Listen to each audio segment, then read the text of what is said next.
અભય થઈને નિષ્પક્ષતાથી નિરપેક્ષ રીતે વાસ્તવિકતાનો અરીસો રૂપી સચોટ માહિતી લાવતો સત્યની સાથે અભય ટાઈમ્સ।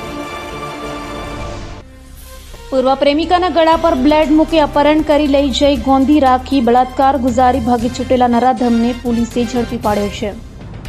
મૈદરપુરા પોલીસ પાસેથી મળતી માહિતી મુજબ ગત રોજ ઓરિસ્સાવાસી બે યુવતીઓ 7:30 વાગ્યાના અરસામાં પસાર થઈ રહી હતી ત્યારે ત્યાં દોડી આવેલા બે યુવકોમાંથી એક યુવતીના ગળા ઉપર બ્લેડ મૂકી દીધી હતી અને તેને પોતાની સાથે લઈ જવા દબાણ કરી રહ્યો હતો।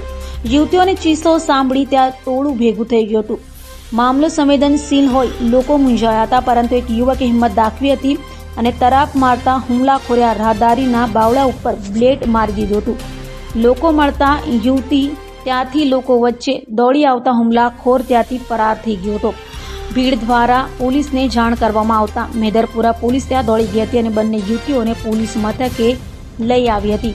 અહીં ભોગ બનનાર 20 વર્ષીય યુવતીએ જણાવ્યું હતું કે હુમલાખોર તેના વતન ઓરિસ્સાનો વતની અને એક સમયે પોતાની સાથે અભ્યાસ કરતો પ્રેમી દીપુન રાજુ જૈના છે। આ શખ્સ તેની ઉપર છેલ્લા 4 મહિના દરમિયાન વારંવાર અપહરણ કરી બળાત્કાર કરી ચપ્પુની અણીએ વારંવાર બળાત્કાર કરી ચૂક્યો હોવાનું જણાવતા પોલીસે યૌન શોષણનો ગુનો નોંધ્યો હતો।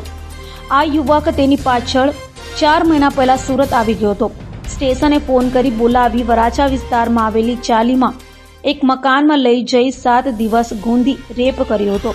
ત્યાંથી ભાગીને અમરોલી જતી રહેતા 1 મહિના પહેલા યુવકે અમરોલીમાં જાહેરમાં દવા પી લેતા યુવતીએ તેને હોસ્પિટલમાં દાખલ કર્યો હતો। દરમિયાન ફરી પોતાની સાથે યુવતીને લઈ જવા માટે પ્રયાસ કરતા ઘટના બની હતી।